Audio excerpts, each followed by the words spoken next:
교독하겠습니다. 사도행전 9장 1절로 19절 말씀입니다.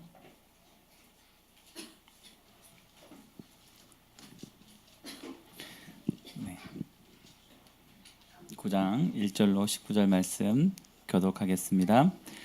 사울이 주의 제자들에 대하여 여전히 위협과 살기가 등등하여 대제사장에게 가서 다메섹 여러 회당에 가져갈 공문을 청하니 이는 만일 그 도를 따르는 사람을 만나면 남녀를 막론하고 결백하여 예루살렘으로 잡아오려 함이라. 사울이 길을 가다가 다메섹에 가까이 이르더니 호련히 하늘로부터 빛이 그를 둘러 비추는지라. 땅에 엎드러져 들음에 소리가 있어 이르시되 사울아 사울아 내가 어찌하여 나를 박해하느냐 하시거늘 대답하되 주여 누구시니까? 이르시되 나는 내가 박해하는 예수라. 너는 일어나 시내로 들어가라. 내가 행할 것을 내게 이를 자가 있느니라 하시니 같이 가던 사람들은 소리만 듣고 아무도 보지 못하여 말을 못하고 서 있더라. 사울이 땅에서 일어나 눈은 떴으나 아무것도 보지 못하고 사람의 손에 끌려 다메섹으로 들어가서 사흘 동안 보지 못하고 먹지도 마시지도 아니하니라.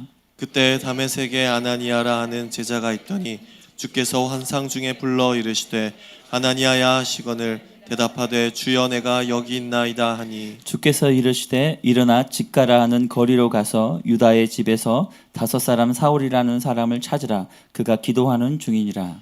그가 아나니아라 하는 사람이 들어와서 자기에게 안수하여 다시 보게 하는 것을 보았느니라 하시거늘 아나니아가 대답하되 주여 이 사람에 대하여 내가 여러 사람에게 듣사온즉 그가 예루살렘에서 주의 성도에게 적지 않은 해를 끼쳤다 하더니 여기서도 주의 이름을 부르는 모든 사람을 결박할 권한을 대제사장들에게서 받았나이다 하거늘 주께서 이르시되 가라. 이 사람은 내 이름을 이방인과 임금들과 이스라엘 자손들에게 전하기 위하여 택한 나의 그릇이라. 그가 내 이름을 위하여 얼마나 고난을 받아야 할 것을 내가 그에게 보이리라 하시니 아나니아가 떠나 그 집에 들어가서 그에게 안수하여 이르되 형제 사울아 주 곧 내가 오늘 길에서 나타나셨던 예수께서 나를 보내어 너로 다시 보게 하시고 성령으로 충만하게 하신다 하니 즉시 사울의 눈에서 비늘 같은 것이 벗어져 다시 보게 된지라 일어나 세례를 받고 음식을 먹음에 강건하여 지니라. 아멘. 아멘. 주님 감사합니다. 성령으로 충만케 하시고 성령으로 지혜의 말씀, 지식의 말씀을 풀어주십시오. 우리의 마음의 눈과 귀를 열어주시고 사도 바울에게 임했던 그 성령의 충만함을 우리 가운데 부어주시고 다시 보는 그 은혜를 부어주시옵소서. 예수님의 이름으로 기도합나이다. 아멘. 할렐루야. 네. 금요일마다 저희 양육을 합니다. 황항철 형제님하고 양육을 하는데요. 양육을 할 때마다 즐겁습니다. 예. 전하는 자 듣는 자가 다 즐거운 것 같아요. 알고 있던 그 지식의 말씀들을 함께 나눌 때 더 견고해지고 또 했던 말씀을 나누는데요. 또 새롭게 또 깨달아지는 것들이 있습니다. 오늘 말씀 가운데는 순종과 또 복종에 대해서 나눴는데요. 순종은 행동의 문제이고 복종은 태도의 문제라고 또 함께 나눴습니다. 성경에서 하나님께 순종하고 복종해서 많은 은혜를 받은 사람들을 오늘 또 함께 나눴습니다. 그 가운데 애굽에 종살이 있었을 때 애굽 왕이 남자아이가 태어나면 다 죽이라고 했을 때 히브리 산파들은 그 남자아이들을 살려줬습니다. 무엇 때문에 살려줬을까요? 하나님을 두려워함으로 그 이스라엘 산파들이 애굽 왕의 말에 불순종해서 그 남자아이를 살려줬다고 성경은 말하고 있습니다. 애굽 왕도 별 하나도 안 무섭죠. 여러분 안 무섭나요? 네, 당시 최고의 권력자였습니다. 죽을 수 있었지만 사람을 두려워하고 왕을 두려워하는 것이 아니라 하나님을 두려워함으로 그들은 그 남자아이를 살려주었습니다. 그래서 하나님께서 성경에 이렇게 얘기합니다. 그 산파들은 하나님을 경외하였으므로 하나님이 그들의 집안을 흥왕하게 하신지라. 아멘. 그 불굴의 의지로 내가 하나님을 경외함으로 두려워함으로 선택했을 때 이런 축복을 받는 그 집안을 흥왕하게 하신지라. 아멘. 이런 상을 주었습니다. 또 사드락과 메삭과 아벳느고 다니엘의 세 친구 또 다니엘도 왕의 우상에 절하지 않고 또 왕 위에 다른 신에게 기도하면 풀무풀과 사자굴에 빠진다고 했는데도 그들은 그 믿음을 지켰죠. 어떻게 됐나요? 전무후무하게 화상 입지 않고 살아났습니다. 네, 화상의 화마를 이긴 유일한 성경의 인물입니다. 그리고 사자들과 함께 놀았던 사람이 다니엘이죠. 그렇게 어떤 위험 가운데 극복했을 뿐만 아니라 그 가운데 나왔을 때 그를 대하는 왕의 태도가 완전히 달라졌습니다. 더 높은 위치에 올라가게 되었죠. 무엇 때문에요? 순종하고 복종했던 것. 순종은 행동이고 복종은 태도라고 했죠. 이 태도의 문제는 어느 왕, 어떤 사람, 어떤 상황에도 바뀌지 말아야 할 것입니다. 만약에 그 다니엘이 세 친구가 아니면 그 다니엘이 세 친구들이 만약에 이제 불못불에 들어 던져버려라! 사자굴에 집어넣어라 했을 때 내가 이럴 줄 알았어. 당신 내가 얼마나 내가 수고했는데 이 죽을 XX 왕이고 막 욕을 했다고 생각해 보십시오. 살려줘! 하면서 만약에 하나님이 기적을 베푸셔서 다시 나왔어요. 둘 다 좀 민망했겠죠.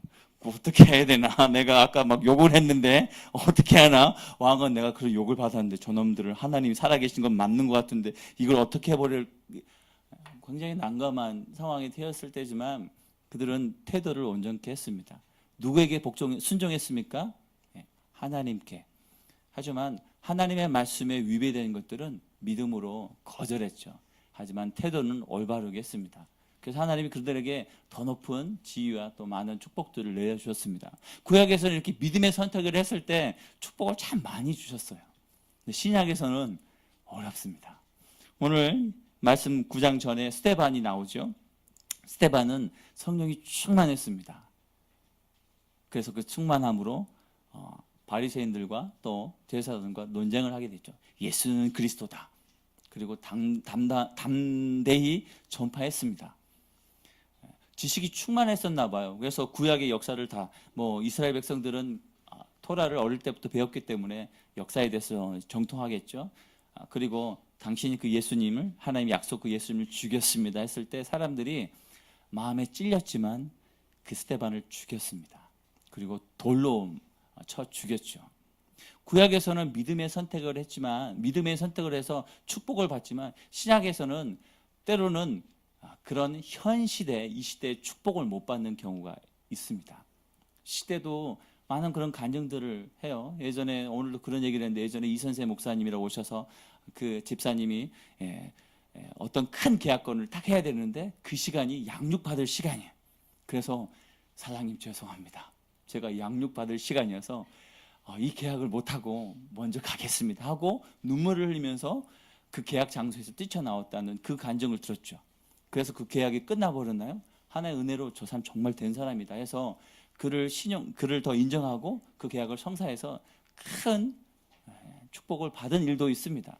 하지만 이 시대는 믿음의 선택을 했을 때 때로는 보상을 못 받는 경우가 있습니다. 그게 스데반이라고 할 수 있겠죠. 그는 어떤 열매도 없었습니다. 우리가 보면 돌에 맞아 죽었습니다. 그렇지만 그는 큰 영광을 보았습니다. 죽으면서 하늘을 봤더니 하나님의 영광과 예수님이 하나님 우편에 서 계신 것을 보았습니다. 아멘. 우리가 볼 때는 그냥 그때 당시 아무도 그것이 정말 씨앗이 됐다고 생각한 사람은 없었을 거예요.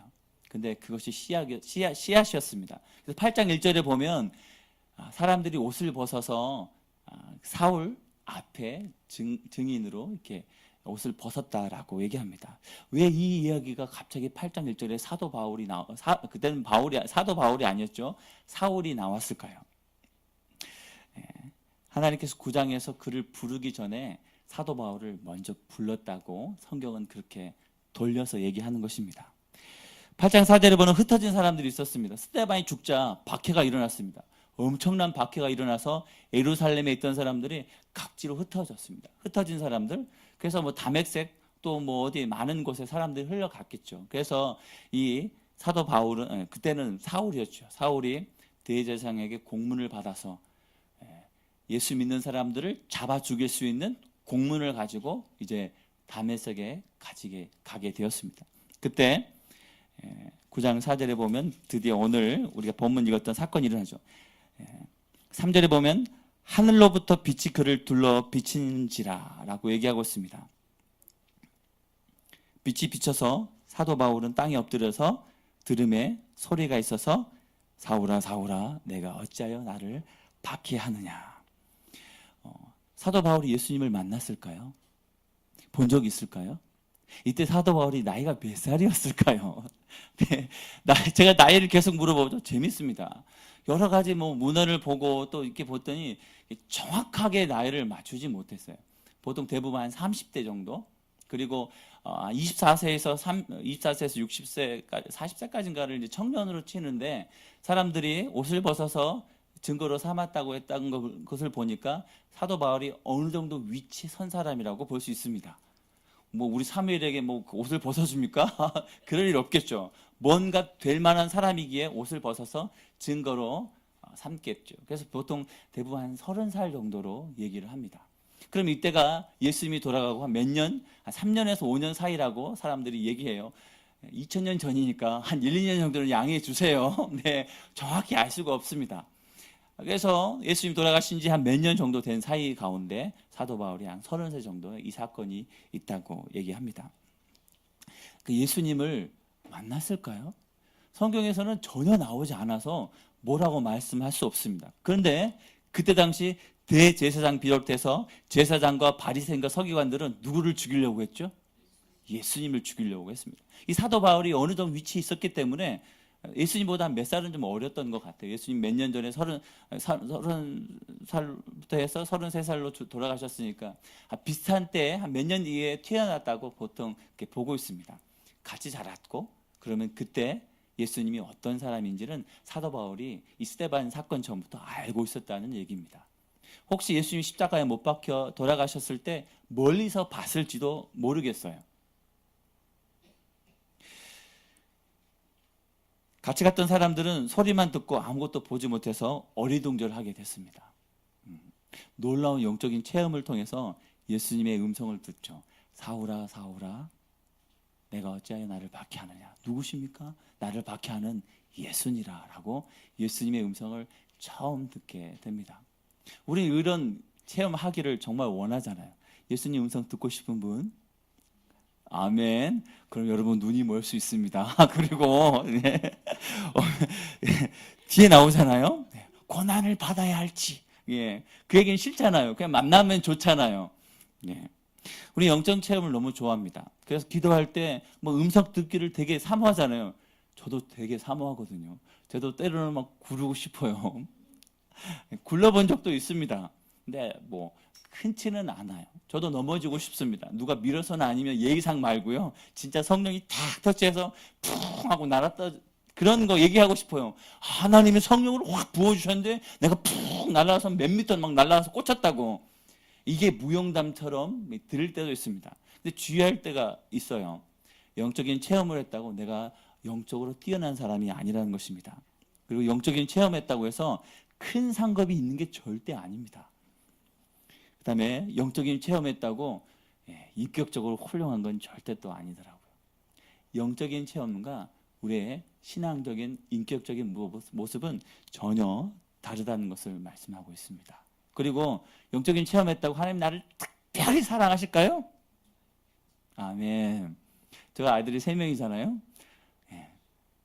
따로따로 있을 때 네가 제일 이뻐 이렇게 얘기합니다. 안 그러시나요? 네. 그래서 우리 큰아들 때는 네가 제일 하고 다닐 때는 막 하고 요일 때는 이렇게 합니다. 하나님 앞에 우리가 모두 다 정말 목숨 바쳐 사랑은 받을 만한 그런 존재죠. 당신보다 하나님 나를 더 사랑하실 걸. 이거는 좀 위험합니다. 하나님 우리를 모두 다 사랑하시죠. 그러면 이런 영적인 체험들을 누구는 하고 누구는 안 하느냐? 해야 할 일이 많다는 것입니다. 많이 아는 사람들은 또 많은 것을 해야 되는 것이죠. 많은 체험을 하고 많은 것을 보았다면 그만한 대가 지불이 있어야 된다는 것입니다. 그래서 이게 상급은 아니에요. 마태복음 25장에 보면 달란트 비유가 나오죠. 5달란트, 2달란트, 1달란트. 근데 예수님의 대답은 똑같습니다. 착하고 충성된 종아, 내가 적은 일에 충성하였음에 내가 많은 것을 내게 맡기리니 내 주인의 즐거움에 참여할지니라. 5, 2, 1, 이 모든 사람들에게 똑같이 말씀하십니다. 그러면 5달란트 맡은 사람은 뛰어나고 2달란트, 1달란트는 적다는 게 아닙니다. 자세히 보시면 1달란트 받은 사람이 하나를 더 열매 맺으면 몇 달란트가 되죠? 2달란트입니다. 그럼 이 2달란트 받은 다음에 이렇게 얘기하죠. 내가 적은 일에 충성하였음에 내가 많은 것을 내게 맡기리니. 처음에 1달란트 맡겼어요. 1달란트 가져왔으니 이제는 몇 달란트를 맡깁니까? 2달란트를 맡깁니다. 그리고 2달란트 맡겼으니 또 몇 달란트를 열매 맺게 될까요? 2달란트를 맡깁니다. 그럼 몇 달란트? 4달란트. 그럼 똑같이 말씀하실 겁니다. 착하고 충성된 종아, 내가 적은 일에 충성하였으니 내가 더 많은 것을 맡기겠다. 또 몇 달란트를 맡길까요? 4달란트를 맡겨주는 것입니다. 이게 누가 뛰어나고 누가 못난다가 그게 아니라 하나님 이렇게 우리가 하나하나 성장하게 만드십니다. 성장을 통해서 더 많은 것을 맡기신다는 것이죠. 교회를 섬기다 보면 부족한 게 되게 많습니다. 아는 자가 섬기는 거죠. 누가 섬기는 거, 교회가 어떻게 돌아가는지 모르죠. 청소를 누가 하는지 아십니까? 밥을 누가 섬기는지 우리 형제님들 아시나요? 반찬 누가 싸우시는지 아시나요? 그래서 저는 맛있는 반찬 물어봐요. 누가 하셨어요? 네. 맛있으니까 또 격려할 건 격려하고 또 맛있는 건 칭찬해야죠. 안 그런가요? 그지 또 사오시지. 네. 그 자연의 이치입니다. 그래서 하나님께서는 많은 것을 보여주시고 큰 경험을 하게 하시고 큰 은혜를 주셨다면 거기서 멈추는 게 아니라 더 많은 것을 우리에게 맡기시고 더 많은 책임을 물으신다는 것을 말씀하고 있습니다. 그래서 영적인 체험 너무 바라지 마세요. 네.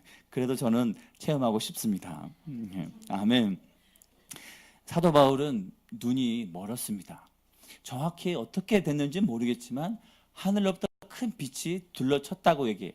사람들은 못 봤는데 사울만 그 빛을 경험했습니다. 축구 경기하면요, 선수들이 뛸 때 관중석에서 뭐 하는 게 있습니다. 뭘까요? 레이저로 막 눈을 비치죠. 그래서 축구 선수들, 야구 선수를 뭐 못 잡게 합니다. 그 빛처럼 느껴져요. 누가 쐈는지 아무도 모릅니다. 근데 놀라운 그 빛이 그 사도 바울을 비추게 되죠. 그것이 예수님의 영광이라고 볼 수 있습니다. 그리고 예수님의 음성을 듣게 되는 것이죠. 눈만 가려져도 절망할 수밖에 없는 우리 인간의 모습을 보여줍니다. 그렇게 기세등등하고 7장 9장 1절에 보면 여전히 위협과 살기가 등등하였다라고 사도 바울을 얘기합니다. 위협과 살기가 등등하여. 왜 그럴까요? 공문서를 갖고 있거든요. 합법적으로 사람을 잡아서 죽일 수 있는 권세와 능력이 있었습니다. 그런데도 눈이 머니까요, 아무것도 못해요. 엎드렸다고 얘기하죠. 절망할 수밖에 없는 그런 인간의 모습을 봅니다. 때로는 이런 어떤 질병이라든지 육체 연약함을 통해서 하나님이 말씀하실 때가 있습니다. 그럴 때 더 잘 들려요. 건강할 때는요, 잘 안 들려요. 안 들리는 게 아니라 안 들으려고 하죠. 편하니까. 여러분, 모든 게 잘 되고 넉넉하고 남편도 정말 최고의 남편이고 아내도 최고의 남편이고 아기들도 정말 최고의 명품 자녀라고 생각해 보세요. 통장에 잔고가 꽉꽉 차고 집도 넓고 가정부도 있어요. 보모도 있어요. 네. 유모도 있어요. 어머니들 되게 좋아하시죠? 예. 유모가 있었으면, 가정부가 있었으면, 그렇다면 기도할 만 나겠습니까? 기도 안 하게 되죠. 질병에 때로는 우리의 육체의 연약함, 어떤 환경을 통해서 하나님이 그때 우리에게 말씀한다는 것을 보여주고 있습니다. 눈이 보니까 이제는 들리는 거예요. 스데반을 죽일 때 정말 지혜로운 설교를 했습니다. 사도 바울이 다 들었어요. 듣고도 죽을 때 합당하다고 그는 생각했습니다. 보고 들었는데도 진리를 모르니까 예수님이 눈을 멀게 하는 것입니다. 육체의 눈이 감겨야지 듣게 되는 거죠. 구약에 보면 나만 장군이 납니다. 다메섹 왕의 최고의 신하였죠. 그가 문둥병이 걸렸습니다. 그래서 이스라엘 와서 요단강에 가서 목욕을 하면 낫는다고 얘기하죠. 옷이 얼마나 화려했을까요? 최고의 왕이었고 군사도 데리고 오고 막 이렇게 아마 이렇게 예물도 엄청나게 가져왔을 겁니다. 그런데 강에 가서 7번 씻으라고 하니까 웃죠. 야, 우리 다메섹에도 이런 강이 없냐? 내가 어떤 사람인데? 근데 왜 몸에다가 약을 바르라고 아니면 약을 먹으라고 하지 않고 왜 굳이 목욕하라고 했을까요? 옷을 벗고 목욕을 하죠. 예. 옷 입고 목욕합니까? 좋은 옷인데 그거 젖으면 안 되잖아요. 뭐 8벌 가져왔을까요? 예, 7번하고 8벌째 또 옷을 벗고 목욕을 했을 겁니다. 그러니까 우리 안에는 외적인 것, 내가 갖고 있는 스펙, 능력, 그걸 갖고 있으면 하나님의 음성이 잘 안 들리는 거예요. 그러니까 교회를 보면 많은 분들이 건강하고 부유하고 넉넉할 때 오시는 분보다 인생의 모든 어떤 문제, 풀릴 수 없는 문제 때 그때 주님 만나고 음성 듣고 절실히 엎드려서 꼬꾸라져서 오시는 분들이 많은데요. 그것이 은혜입니다. 왜 눈을 멀게 하셨는지, 그거는 내가 아무것도 아니라는 것을 절실하게 깨닫게 하는 거죠. 공문서를 들고 능력이 있고, 그거 학식으로 따지자면 지금 서울대예요. 근데 눈이 머니까 아무것도 아니라는 것을 예수님이 보여주시는 것입니다. 4번 7장 2절에 보면 내 계명을 지켜 살면 내 법을 내 눈동자처럼 지키라 라고 합니다. 요즘 우리 중고등부가 이번 주부터 잠언 묵상을 시작했습니다. 제가 주일날 얘기를 했거든요.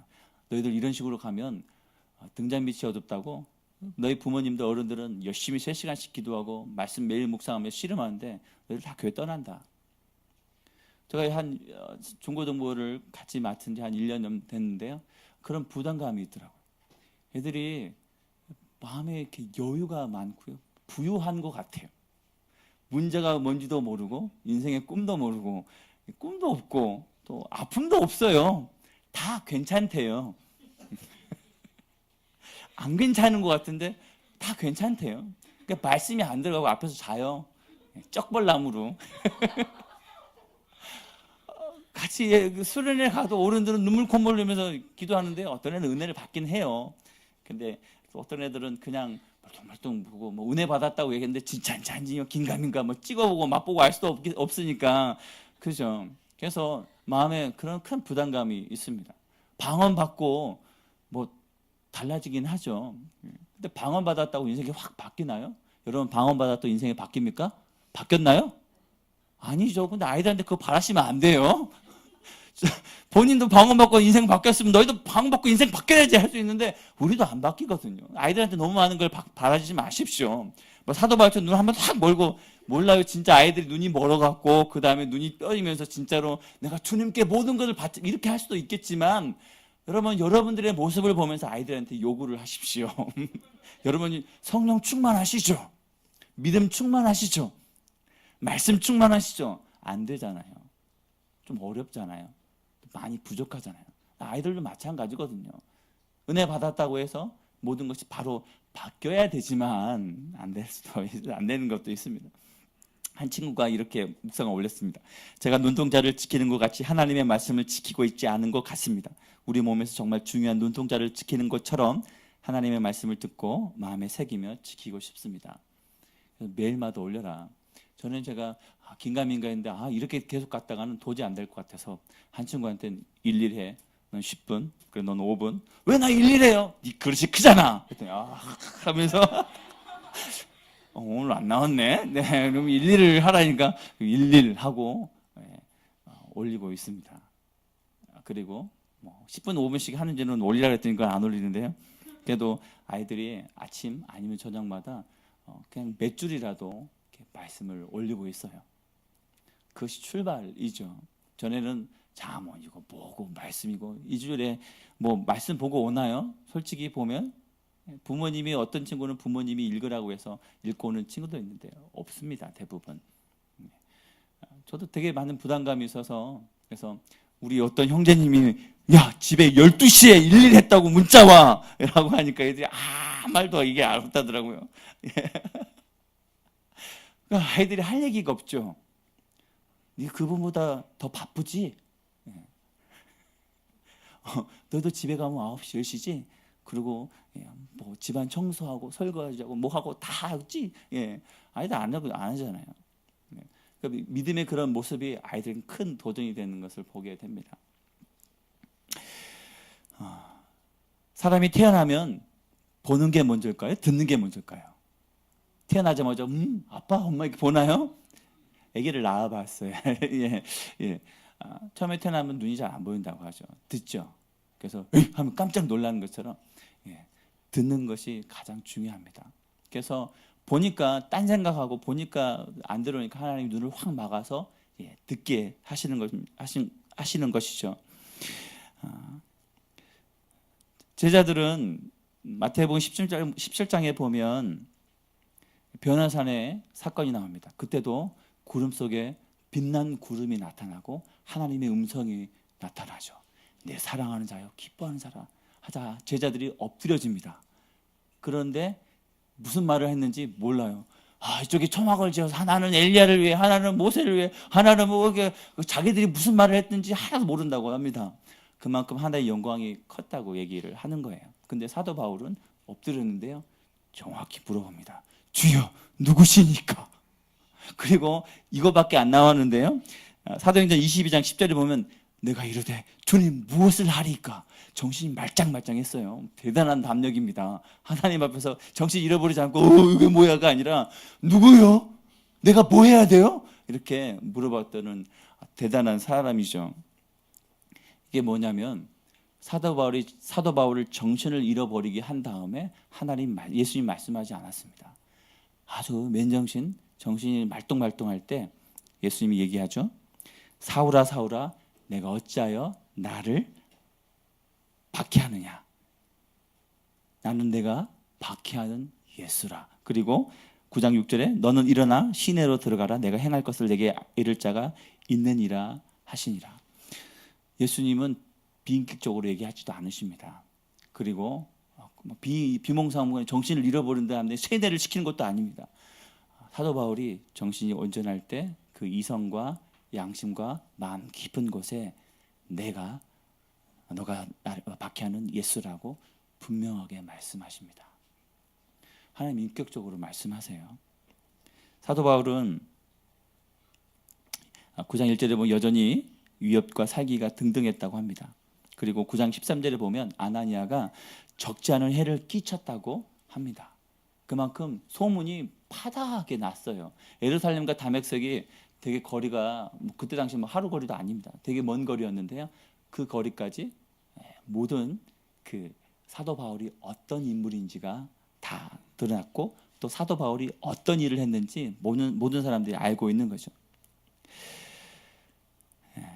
하나님께서는 그 사도 바울을 비인격적으로 얘기하지 않습니다. 야, 이 죽일 놈, 네가 내 제자를 죽였고 이 나쁜 놈, 네가 인간이냐 이렇게 얘기하지 않았어요. 제자들 얘기도 하지 않고요. 예수님은 네가 박해하는 예수라라고 제자들을 죽였고 또 스데반 집사를 죽였는데 나를 박해했고 또 죽였다고 얘기하고 있습니다. 그리고 몇 마디 안 하셨어요. 짧은 말씀 딱 3줄 9장 4절 5절 6절 할 말 많지 않을까요? 스데반이 어떤 인물이었는데 성령과 능력이 충만했습니다. 그래서 초대교회 가운데 많은 일들이 있자 기도하면서 성령과 능력이 지혜가 충만한 사람 7명을 뽑은 사람 중에 스데반이 한 명이었습니다. 스데반뿐만이었을까요? 또 사도 바울이 꼭 스데반만 증인이 됐을까요? 죽일 때 많은 사람을 잡아 죽였을 거예요. 처음부터 다메섹을 갔을까요? 아닙니다. 아마 다른 지방도 돌았을 거라고 저는 생각해요. 그만큼 사도 바울이 다메섹에 있는 아나니의 귀까지 들렸다는 얘기는 많은 것을 했다는 것입니다. 하나님은 그의 어떤 과거 행적을 통해서 비인격적으로 대하시거나 인격을 무시하거나 아니면 나쁜 놈이라고 하지 않았습니다. 단지 나를 박해했고 또 그 박해했던 나다라고만 말씀하십니다. 우리 이거를 잘 봐야 됩니다. 하나님께서는 우리를 존중하세요. 우리가 어떤 죄를 졌고 또 어떤 악한 일을 했더라도 하나님 우리 자신 그대로 보십니다. 그래서 아이들을 대할 때도 이렇게 해요. 나쁜 놈, 나쁜 아이가 아니라 나쁜 행동을 하는 아이, 나쁜 행동을 하는 사람이라고 얘기합니다. 그렇게 얘기해야 되는 거예요. 나쁜 놈이 아닙니다. 엄밀히 따지자면 나쁜 행동을 하는 아이들도. 최근에 일어나는 사건들을 보면 그 아이들이 태어날 때부터 내가 사람을 때리겠다고 작정하고 태어난 게 아니죠. 대부분 아이들을 보면 가정에 참 문제들이 많다는 것을 알 수 있습니다. 하나님은 각 사람들을 과거에 어떤 아픈 어려움들이 있지만 존중하시고 인격체로 보시면서 그에게 새로운 삶으로 부르시고 계시다는 것을 말씀하고 있습니다. 그래서 로마서 5장 8절에 우리가 아직 죄인 되었을 때 그리스도께서 우리를 위하여 죽으심으로 하나님께서 우리에 대한 자기의 사랑을 확증하였느니라. 우리가 아직 죄인 되었을 때, 로마서를 누가 썼죠? 사도 바울이 썼죠. 우리가 아직 죄인 되었을 때, 사도 바울이 한 거는 핍박하고 죽이는 일밖에 안 했거든요. 그런데 사도 바울한테 찾아오셔서 말씀하시고, 또 저 같으면 욕 엄청나게 했을 겁니다. 아니 눈을 안 보이게 부러뜨리든지 아니면 박살 내겠죠. 여러분 안 그럴까요? 최근에 그 여중생들 저도 궁금해가지고 유튜브로 뉴스를 한번 들어보고 무슨 사건인지 한번 봤습니다. 우리 애가 큰 애가 내년에 중학생이에요 이제. 그러니까 이게 남일이 아닌 것 같이 느껴지는 겁니다. 너무너무 막 화가 올라오더라고. 저도 막 분노가. 어떻게 중학생 애들이 이럴 수가 있어? 정말 세상이 망해가나 보다라고 했는데요. 어떤 판사님이 와서 인터뷰를 했어요. 그걸 보고 저 많은 생각을 했습니다. 그 판사님에게 판사님 이게 정말 심각하지 않습니까? 사회가 정말 더 악해지지 않나요? 했더니 그분이 그 소년원 아이들을 재판한 지 한 7년, 10년 됐는데요. 10년 전에도 그런 사건이 있었습니다. 다른 것이 뭐냐면 그때는 인터넷으로 알려지지 않았을 뿐입니다. 그리고 그때 범죄율과 지금 범죄율이 더 높을까요? 어느 게 높을까요? 똑같대요. 근데 알려지기만 지금 많이 알려져서 공분을 산 것뿐이라고 합니다. 그분이 결론을 냈어요. 무엇이 문제일까? 아이들이 나쁜 아이들인가? 근데 그분이 하신 말씀이 어른들이 사과해야 된대요. 부모들이 사과해야 된대요. 가장 큰 게 뭐냐면 아버지의 부재, 권위에 무너진 그것 때문에 지금 이런 상황이 됐다고 얘기합니다. 호통 판사님이라고 얘기해요. 저도 아이들 사회 가면서 그분 봤는데요. 재판정에 앞에서 나쁜 놈 그렇게 이렇게 못해! 왜! 나쁜 놈! 하면서 막 호통을 쳐요. 그다음에 부모가 돼가지고 그러면 어떡해! 하면서 막 해요. 막 엄마도 울고 애들도 울고. 아이들이 경찰 검사도 안 무서워한대요. 왜냐하면 형량을 이렇게 매기긴 하지만 판결을 못 하니까. 근데 판사는 무서워한대요. 앞에서 언도를 하니까. 그래서 이 아이들이 마지막으로 무서워할 수 있는 자기를 무서워하고 판사를 무서워한다는 걸 알기 때문에 마지막으로 호통을 치면서 아이들이 회개할 수 있는 기회를 줍니다. 그래서 아이들한테 마지막으로 부모님 사랑합니다 10번 외쳐 하면 아이들이요 한 5번 울면서 부모님 사랑합니다 하면서 진짜로 마음으로 회개하고 그 다음에 부모님한테 정말 사죄를 하고 부모님도 마음이 무너지면서 내가 잘못했다 하면서 가정이 회복되는 영상들을 보았습니다. 가정의 권위, 가족의 권위, 아버지의 부재. 저도 예전에 사역을 시작하면서 그런 큰 부담이 있었거든요. 가정에 대한 부담감들, 가정의 회복. 그분도 이렇게 인터넷상에서는 절대 기독교라고 얘기하지 않는데요. 기독교인이라고 얘기하세요. 얘기하는 게 성경적이었거든요. 그래서 이거 이상하다 막 뒤져봤더니 어떤 교회 가서도 이렇게 어떤 집회를 하시고 하는 모습을 보면서 알게 되었습니다. 그러니까 하나님의 관점으로 보면 진짜 문제가 뭔지를 알게 되고 또 거기에 대한 해답책도 내셨더라고요. 그래서 어떤 그 형벌을 내리거나 아니면 교도소 가거나 그러면 해결이 안 되는데요. 사랑으로 품고 안을 때 그것이 바뀐다고 합니다. 그래서 그 자립형 무슨 사법형 대안 가정인가?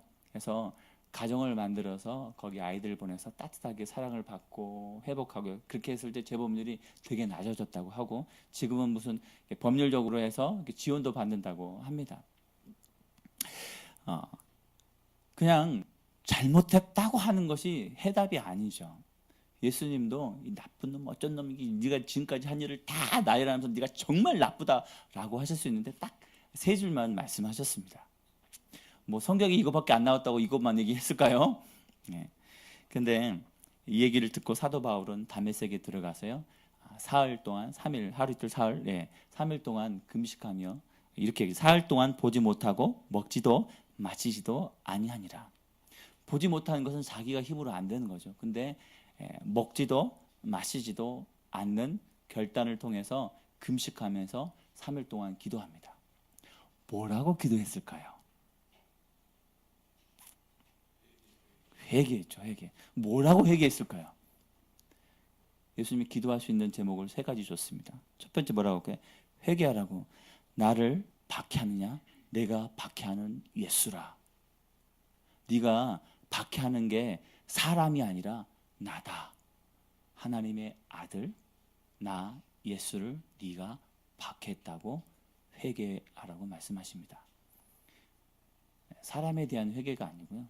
본질적인 그 예수님에 대해서 말씀하고 계세요. 그래서 그는 아마 자기가 박했던 사람들의 얼굴이 다 떠올랐겠죠. 그렇지만 여러 사람들 뿐만 아니라 자기가 정말 사람들을 핍박했지만 그것이 예수님이라는 것을 예수님을 통해서 알게 됐습니다. 만 예수님이 네가 박해하는 예수라라고 얘기 안 했으면 그럼 무슨 얘기했을까요? 하나님 누구한테 내가 무슨 잘못했는데 용서해 주세요. 내가 스데반 할 때 증인 됐는데 용서해 주세요. 저 사람한테 내가 잘못했는데 용서해 주세요. 사람을 보면서 회개했을 거예요. 물론 사람을 보면서 회개하면서 죄값을 치러야 하는 건 맞습니다. 하지만 진짜 우리가 누구 앞에서 죄인인가를 알아야 합니다. 그래서 예수님 앞에 우리는 죄인이라는 것을 깨닫게 하시는 거죠. 그리고 내가 행할 것을 내게 이를 자가 있느니라. 내가 행할 것이 있다고 합니다. 내게 행할 것이. 이제는 사명을 놓고 기도하라고 합니다. 네가 받겠던 그 예수, 네가 했던 일이 진짜 그것이 하나님 주신 사명이 아니라고 합니다. 사울은 실제로 그 이스라엘 백성들 가운데 그 제자들을 이렇게 잡아넣는 그리스도인들을 잡아넣는 것이 하나님이 주신 사명이라고 생각해서 정말 하나님의 마음을 품고 했습니다. 근데 자기가 생각했던 그 하나님의 마음이 진짜 하나님의 마음이 아니라는 것을 예수님을 통해 깨닫게 된 거죠. 그래서 내가 행할 일들을 가르쳐 준다고 해요. 그래서 하나님 내가 무슨 일을 할까요? 아마 미래에 내가 무슨 일을 해야 될지 하나님 앞에 기도했을 거예요. 그리고 내게 이를 자가 있느니라. 선지자가 오나? 천사가 오나? 사도가 오나? 누가 오나?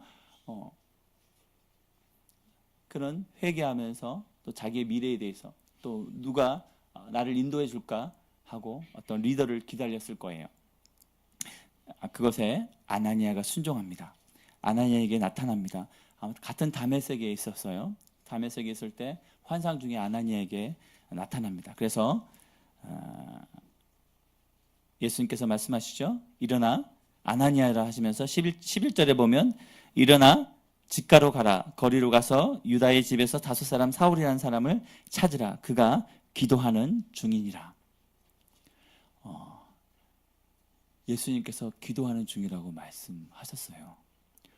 얼마나 열심히 기도했을까요? 예수님이 인정하는 기도하는 사람이 되기를 축복합니다. 음식만 안 먹는 게 아니라 정말 목숨 바쳐서 기도했을 거예요. 예수님께서 땀이 피가 되도록 기도하셨던 것처럼 철저하게 아마 회개했다고 저는 생각됩니다. 그리고 내가 앞으로 하나님 앞에 어떤 일을 해야 될지 또 누구를 섬겨야 될지 아마 기도했을 겁니다. 그런데 아나니아는 이렇게 대답하죠. 13절에 보면 아나니아가 대답하여 주여 이 사람에 대하여 내가 여러 사람에게 듣사온즉 그가 예루살렘에서 주의 성도에게 적지 않은 해를 끼쳤다 하더니 여기서도 주의 이름을 부르는 모든 사람을 결박할 고난을 대제사장들에게 받았나이다 하거늘. 다메섹에 도착해서 그가 왔다는 소식을 들었는지는 잘 모르겠어요. 정확히 나오지 않았지만 아마 3일, 사흘 동안 기도했고 나타났다면 3일이 됐을 것입니다. 아마 제가 예상하기로는 어떤 권한을 가진 사울이라는 사람이 빚을 뭐가 씌어가지고 엎드려서 눈이 보이지 않고 기도했다는 소식을 아마 들었을 거예요. 듣고 이 사람이 다메섹에 와서 우리를 잡아 죽이려고 하는구나라고 아나니아는 두려웠을 겁니다. 그래서 이렇게 물어봤을 거예요. 그 친구가 우리 다메섹에 왔다. 근데 예수님은 그에게 가라고 얘기합니다. 우리의 시선은 한결같이 박해자죠. 14절에 보면 사람을 결박할 권한을 대제사장들에게 받았나이다. 나의 상황과 현실을 보면 우리 삶에 전혀 유익이 되지 않는 사람이죠. 어떻게 되면 위험한 인물입니다. 그런데 예수님이 이렇게 얘기하십니다. 15절을 같이 읽어볼까요? 시작. 주께서 이르시되 가라, 이 사람은 내 이름을 이방인과 임금들과 이스라엘 자손들에게 전하기 위하여 택한 나의 그릇이라. 그가 내 이름을 위하여 얼마나 고난을 받아야 할 것을 내가 그에게 보이리라 하시니라. 아멘. 우리는 항상 그 사람의 과거에 초점이 맞춰졌습니다. 현실에 때로는 초점에 맞춰있어요. 그래서 그 사람의 어떤 모습, 과거의 행적들, 나쁜 인간, 못된 인간, 이렇게 XX 같은 사람이라고 생각하는데요. 하나님은 과거에 연연하지 않습니다. 하나님의 관점은 뭘까요? 택한 나의 그릇. 하나님이 앞으로 하실 일과 얼마나 고난을 받아야 할까? 앞으로의 부르심. 물론 과거를 생각하면 치가 떨리기도 하고 아플 수도 있죠. 만약에 스데반의 친척이 다메섹에 있었다고 하면 어떻게 할까요? 감당할 수 없겠죠. 그런데 예수님은 그에게 나쁜 인간이라고 하지 않고 7번씩 70번이라도 용서하라고 말씀하신 그것을 예수님이 직접 보여주십니다. 아나니아한테 그 나쁜 인간, 더러운 인간, 못된 인간, 죽일 인간이 그런 얘기 하지 않습니다. 나의 택할 그릇이라. 얼마나 고난을 받아야 할지 가서 얘기하라고 얘기합니다. 아나니아가 이해가 안 됐을 거예요. 그게 어떻게 택할 그릇이고 어떻게 고난 받고, 아니 우리를 고난 주었던 그 나쁜 인간인데 어떻게 본인이 고난 받아야 할지 우리 생각으로는 상상할 수 없습니다. 때로는 이 스데반이 우리 집에도 그 사도 사울이 우리 집에 있잖아요. 박해하고 핍박하고. 아직 여기 사울 같은 분 몇 분 계시지 않습니까? 어떤 분은 몇 주 동안 남편이 못 가게 해가지고 교회를 못 오시다는 연락도 받는데요. 우리 집에 사울 같은 분 많죠. 때로는 뭐 자식이 그럴 때도 있고 부모가 그럴 때도 있고 또 남편이나 아내가 될 수도 있습니다. 그런데 하나님이 택하시면 택할 나의 그릇이고요. 또 얼마나 고난을 받아야 할지, 고난을 줬던 사람에서 이제는 하나님 예수님을 위해서 고난받는 자가 될 수 있다고 우리에게 분명히 말씀하십니다. 믿음으로 기도하고 인내하고 기도하고 하나님의 약속을 붙잡고 나간다면 반드시 하나님이 또 우리 가정 가운데 사울을 바울과 되게 하시는 그 은혜를 부어주십니다. 아멘. 하나님 우리의 시선도 바꿔주십니다. 그래서 이제는 새로운 관계로 부르시죠. 그래서 9장 17절에 보면 아나니아가 떠나 그 집에 들어가서 그에게 안수하여 이르되 형제 사울아라고 부릅니다. 좀 전까지만 해도 박해자였다고 얘기하는데요. 형제 사울아라고 얘기합니다. 여러분 이렇게 할 수 있겠습니까? 미워 죽겠는데 형제님 사랑하면 형제 사울인데 형제 사울아 이렇게 했을까요? 그 전에 기도했거든요. 아나니아가 갔을 때 사도 바울은 누가 오는지 정말 하나님 나를 인도해 줄 수 있는 그런 영적인 지도자를 보내달라고 열심히 기도했을 거예요. 아나니아가 딱 나타나서 예수님이 나를 가라고 얘기했습니다. 기도해 주세요. 그래서 기도 딱 했어요. 근데 사도 바울이 바뀌었을까요? 안 바뀌었을까요? 모르죠. 모릅니다. 아나니아는 두려움과 떨림으로 아마 기도했을 거예요. 근데 뭘 붙잡고 기도했을까요? 하나님의 약속의 말씀, 택한 그릇이요 고난받아야 할 사람이라는 것을 믿고 하나님이 이 사람을 택했고 이제는 변화시키고 부르셨다는 것을 믿고 형제 사오라라고 합니다.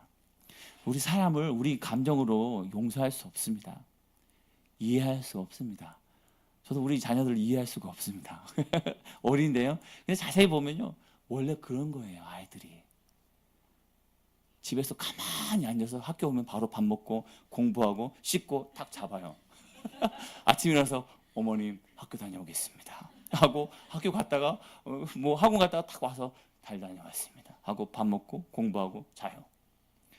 이상하죠. 그 로봇이지 그게 애기입니까? 열심히 뛰어다니고 집안 엎어버리고 상 엎어버리고 우리 집에 그게 자연스러운 것이죠. 하나님 말씀 때문에 용서할 수 있는 겁니다. 하나님 말씀 때문에 두려움을 극복할 수 있는 것입니다. 하나님의 음성을 듣는 자만이 그렇게 할 수 있습니다. 그러면 하나님의 음성을 누가 들을까요? 목사님만 1번, 2번, 사모님만 2번, 3번 우리 모두 다 3번 모두 다 들을 수 있습니다. 아니 들어야 합니다. 여러분 신약을 보면요 다 하나님 예수님 음성 듣습니다. 성령의 음성을 듣습니다. 한 명도요 성령의 음성 따라 움직이지 않는 사람이 없습니다. 그냥 자기 마음대로 막 간 사람 없어요. 지금 성령의 시대입니다. 그 성령님 이제 떠나서 안 오시죠. 이 제자들에게 임했던 성령님은 훌륭한 성령님, 나에게 오신 성령님은 짝퉁 아니죠. 그분은 명품 성령님, 나는 짝퉁 아니죠. 그 성령님이 우리 성령님입니다. 이번 주 같이 매일 묵상을 하는데요 계속 바울의 성령 세례를 보면서 이 말씀을 같이 나누고 싶더라고요. 그분에게 주셨던 그 성령의 세례가 우리에게도 부어주십니다. 그분들에게 임하셔서 말씀하신 그 음성을 우리가 듣기를 원하십니다. 저도 듣기를 원합니다. 듣고 싶습니다. 근데요 계속 말씀을 보면 뭐가 들려요. 네, 한 줄로 시작했다가 설교가 점점 늘어납니다. 원수도 형제가 될 수 있습니다. 뭐 때문에요? 하나님 말씀 때문에, 예수님 때문에 그렇게 될 수 있습니다. 그래서 예수님의 음성을 들어야 되고요. 예수님과의 친밀한 관계 가운데 하나님의 마음을 품어야 됩니다. 아멘. 그리고 9장 26절에 보면 재밌습니다.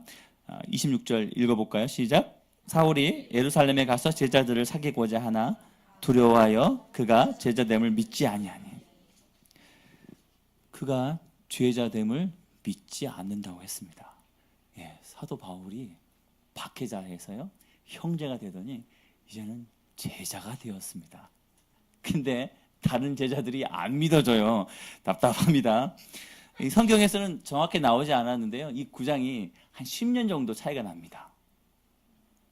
그가 다메섹에서 눈이 멀고요 그 다음에 복음을 전하고 도망쳐서 아라비아로 가서 약 3년 정도 있다고 합니다. 그리고 돌아와서 몇 년 정도 지난 다음에 그 다음에 지금 읽었던 예루살렘에 갔다고 역사는 그렇게 평가를 해요.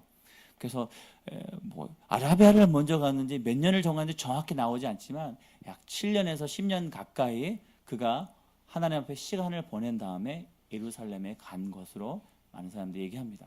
이것저것 다 달라서 저도 정확히 모르겠어요. 2000년 전 일이라. 근데 명확한 거는 몇 년 동안 그가 하나님 앞에서 시간을 보내고 아라비아 간 건 확실합니다. 갈라디아서 1장에서 보면 그가 3년 동안 갈라디아를 갔다고 그 아라비아로 갔다고 얘기를 하고 있거든요. 그가 이제는 어느 시간을 거쳐서 제자가 되었습니다. 아멘. 여러분 우리 새로운 사람들이 오면 형제로 품어줘야 됩니다. 그리고 그 형제를 품은 그 사람이 이제는 제자가 되어야 됩니다. 여기 계신 분들은 다 훌륭하고 멋진 분이시죠. 그래서 오자마자 다 형제님 하셨잖아요. 때로는 오면 힘든 분들도 계시거든요. 아마 교회가 커지면 그런 분들도 오게 될 것입니다. 우리는 그런 분들을 형제로 섬겨주고 받아줘야 됩니다. 또 때로는 우리가 잘난 것처럼 생각되고 뛰어난 것처럼 보이지만 이렇게 뜯어보면 하나님 보시기에는 답답한 인간들이었어요. 저도 제 자신을 보면 답답합니다. 지금도 답답할 때가 많아요. 근데 이렇게 멋진 옷을 입고 이렇게 멋진 금 도구만 십자가를 지고 있는데요. 때로는 답답했던 나를 형제로 불러주시고, 그렇지만 형제로 머물러 있는 것이 아니라 제자까지 돼야 됩니다. 여기 있는 모든 분들이 예수님의 제자가 되었습니다. 그 제자는 뭘까요? 예수님을 증거하는 것이 제자입니다. 그래서 우리는 형제에서 제자로 하나님 앞에 나가야 된다는 것을 말씀하고 있습니다. 새로운 하나님과의 관계, 제자로 여러분을 부르셨습니다. 우리 옆 사람에게 당신은 예수님의 제자이십니다. 저의 제자 아닌데요? 네. 그럼 제자 아니면 무엇입니까? 여기 온 것으로부터 여러분 제자이십니다. 제자로서의 삶, 제자로서의 모습, 인격, 또 비전과 또 소명을 여러분들이 이제는 찾고 구하고 받고 그렇게 살으셔야 된다는 것을 말씀하고 있습니다. 이 말씀을 보면서요, 사울을 바울에게 도운 3명의 사람이 있습니다. 초창기 때 누굴까요? 첫 번째 스데반입니다. 빛도 없이 이름도 없이 죽었어요. 사도 바울과 얘기했을까요? 얘기도 안 했어요. 그냥 앞에서 그냥 돌 맞아 죽었는데 얼굴이 하늘같이 빛난 얼굴로 죽은 그 모습만 보였습니다. 아마 사도 바울도 이상했을 거예요. 인간이 이상해. 돌 맞으면서도 저주하지 않고 축복하고 죽어. 여러분 돌 맞으면 축복하나요? 한번 시험해 볼까요? 희한한 인간이야. 아마 마음 가운데 심겨졌을 거예요. 여러분 많은 사건들 보잖아요. 희한한 사건 볼 때마다 바로 잊어버리나요? 저 인간은 어떤 인간인데 저런 끔찍한 일을 해 라고 나쁜 일도 보지만 선한 일을 할 때는 야 정말 대단하다 훌륭하다라고 얘기합니다. 삶으로 보여주는 인생입니다. 대화하지 않았지만 삶의 열매로 보여주는 인생이죠. 또 그때 그 죽음이 어떤 열매가 맺힌지 아무도 모릅니다. 대가도 없었어요. 근데 하나를 말씀하십니다. 사도행 7장 55절에 보면 성령 충만하여 하늘을 우러러 주목하여 하나님의 영광 및 예수께서 하나님 우편에 서신 것을 보고 성령이 충만했다고 합니다. 성령 충만하면 하나님의 영광을 봅니다. 아멘. 예수님을 보게 됩니다. 아멘. 그런 이때뿐만 아니라 또 다른 데도 봤을 거예요. 저는 그렇게 믿습니다. 환상 가운데도 하나님의 음성을 들었을 것이고 또 사역 가운데 기적을 일으켰습니다. 그때도 분명히 성령님의 음성을 듣고 하나님이 어떻게 행하실 것을 그는 보았다고 저는 믿습니다. 그래서 그는 하나님의 영광에 예수님께 그 마음을 두었어요. 죽기 전에 그것을 보죠. 우리가 옛날에 그 전설의 고향 보면 마지막에 누가 찾아오죠? 저승사자가 찾아옵니다. 전설의 고향. 예. 갑자기 모르는 사람은 세대가 아주 다르구나. 예. 예전에는 그랬죠. 근데 지금도 어떤 그런 간증들을 보면요, 천사가 와서 데려가는 간증도 있는데요, 마귀가 와서 자기를 데려갔다라는 간증도 많습니다. 내가 평상시 바라보고 기대하고 사모하는 그곳으로 우리가 가게 된다는 것을 말씀하고 있습니다. 무엇을 바라보고 있느냐, 어디를 품고 있느냐, 또 우리 가운데 지금 천국이 임했느냐. 천국이 임했는데 지옥같이 사는 경우도 있겠죠. 마음을 둔 곳에 우리는 반드시 가게 되어 있습니다. 그래서 우리 마음을 천국으로 만들어야 합니다. 아멘. 또 아나니아가 나오죠. 새로운 출발을 할 수 있도록 도와줍니다. 아나니아가 성경에 안 나와요. 자세히 딱 이때만 나옵니다. 아나니아라는 이름이 동명이인이 3명이 나오는데요, 아나니아는 이때 나오고 이제 없어요. 다메섹에 이름 없이 기도하는 한 사람, 아나니아라라고 불렀습니다. 전에도 주님의 음성을 들은 것 같아요. 그리고 그에게 명령하십니다. 이름 없이 빛도 없이, 다메섹이 큰 도시이긴 하지만 변방이죠. 변방에서 주님께 기도하며 제자로 했던 그 사람에게 예수님이 오십니다.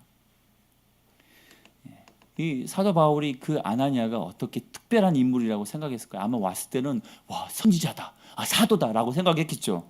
왜냐하면 내가 행할 일을 보낼 사람을 보낸다고 했으니까. 여러분 무슨 일을 시킬 때 애들 보내나요? 특별한 사람 보내잖아요. 사도 바울도 내가 특별한 사람이었으니까 특별한 사람이 왔을 거라고 생각합니다. 그런데 변방에 조용히 기도하는 그 아나니아를 부릅니다. 그리고 그에게 안수를 받게 하죠. 어떤 외적인 모습이나 뛰어난 그것이 아니라 정말 겸손하게 누가 오더라도 하나님의 사람이 와서 기도할 때 기도받을 수 있는 그 겸손함을 아나니아를 통해 배우게 하시는 것입니다. 이름 없이 주님의 음성에 순종하는 아나니아를 만나게 했습니다. 아나니아는 여러 가지 대화를 했겠죠. 그렇지만 하나님이 부르시고 인도하시고 택하신 사람은 뛰어난 사람이 아니라 순종하는 사람이라는 것을 그 아나니아를 통해 깨닫게 되는 것입니다. 자신이 어떤 존재인지를 절실히 깨달은 거예요. 내가 뛰어났고 대제사장으로부터 공문을 받았던 그런 사람인데 하나님 앞에서는 아무것도 아니구나.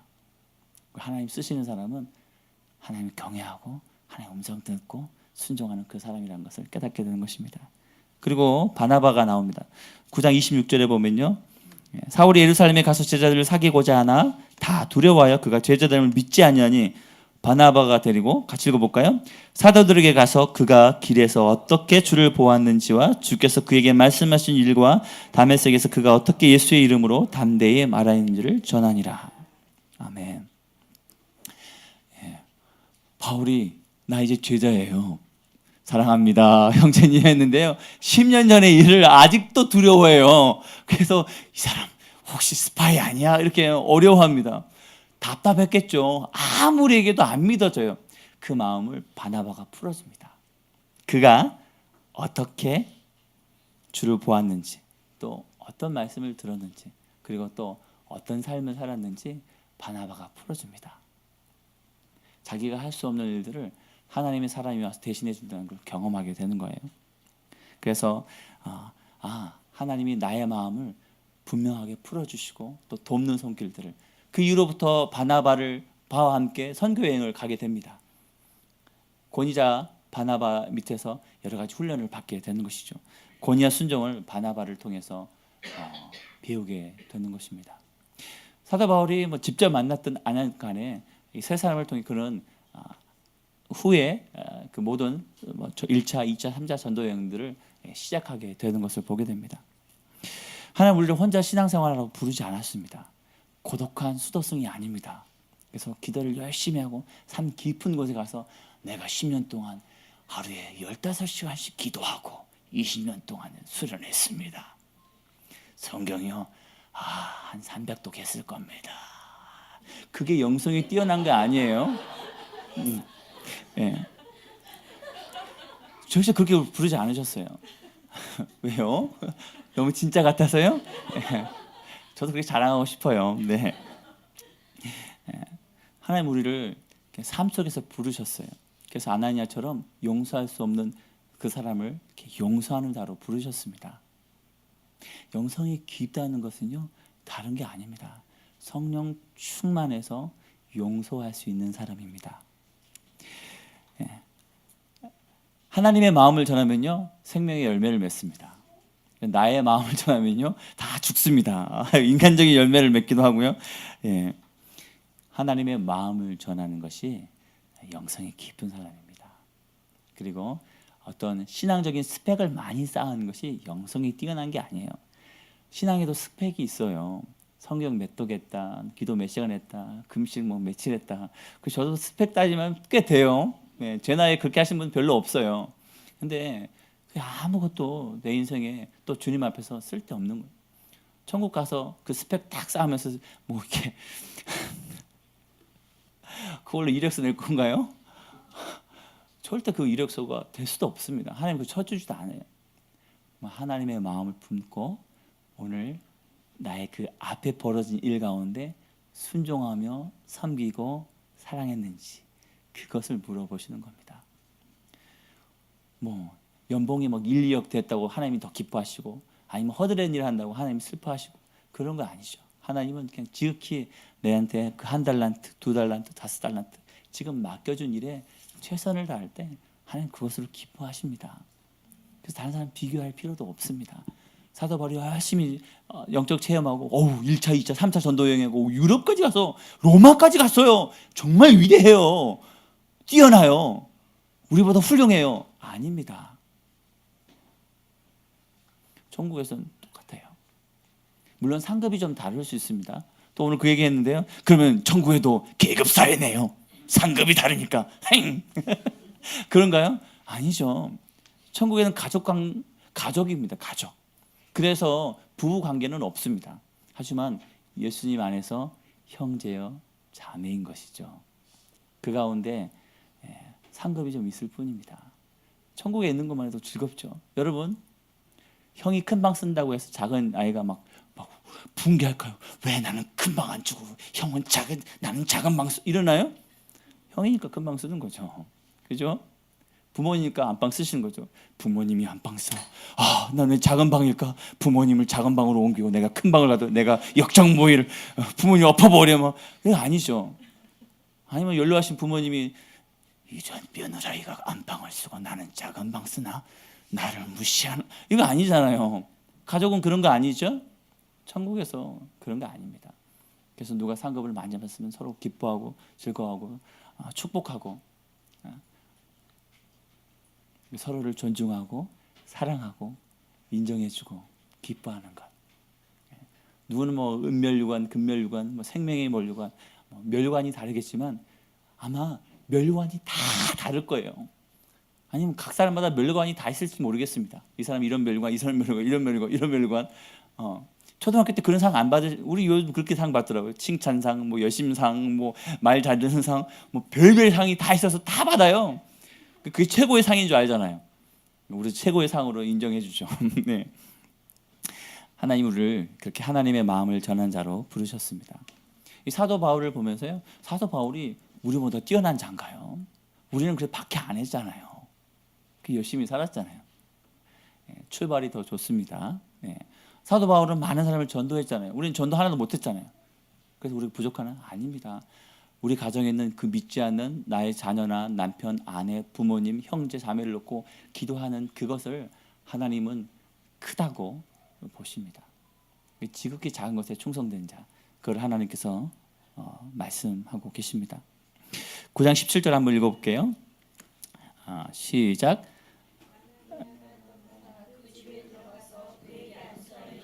형제 사울아, 주곧 내가 오는 길에서 나타나셨던 예수께서 나를 보내어 너로 다시 보게 하시고 성령으로 충만하게 하신다. 아멘.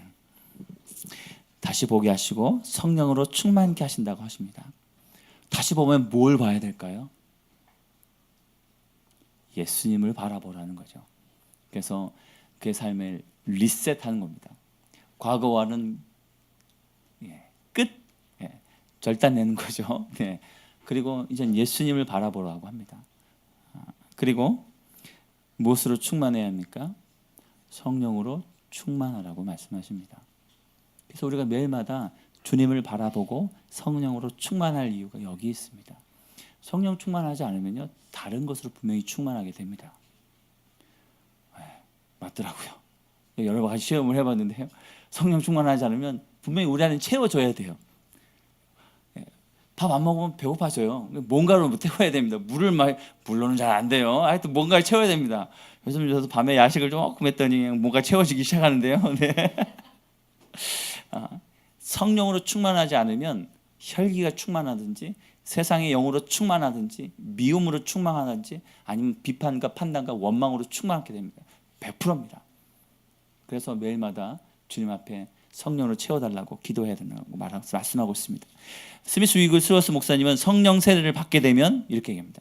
우리는 이로 인해 지속적으로 성령으로 채워지게 되고 그 결과 우리는 방언을 말하거나 계시를 받거나 영의 눈이 띄어지게 됩니다. 그리고 우리는 성령 하나님에 의해 온전히 장악되는 삶을 살게 되고 하나님의 영광을 위해 영광의 영역에서 살게 됩니다.